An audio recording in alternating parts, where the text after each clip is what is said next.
شعر دا یې زرمان صاحب ارشاد چې څوک یې کاڼي خرڅوي څوک یې اوبه خرڅوي چې څوک یې کاڼي خرڅوي څوک یې اوبه خرڅوي قبر یې ورشه چې پښتو څوک پښتانه خرڅوي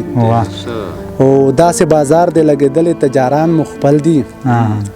داسې بازار دی لګېدلې تجاران مو خپل دي څوک مو سوچونه او فکرونه څوک مازغه خرڅوي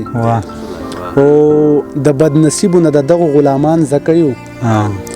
د بدنصیبونه د دغو غلامان زکه یو خپل مو په تور خرڅوي تور مو بیا په سره خرڅوي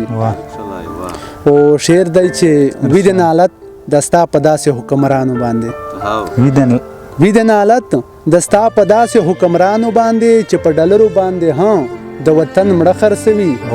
او ملک ویل چې په شعرونو باندې نه پوهیږي ملک ویل چې په شعرونو باندې نه پوهیږي حبیب کمکل دی چې شمع پړانده خرڅوي حبیب کمکل دی چې شمع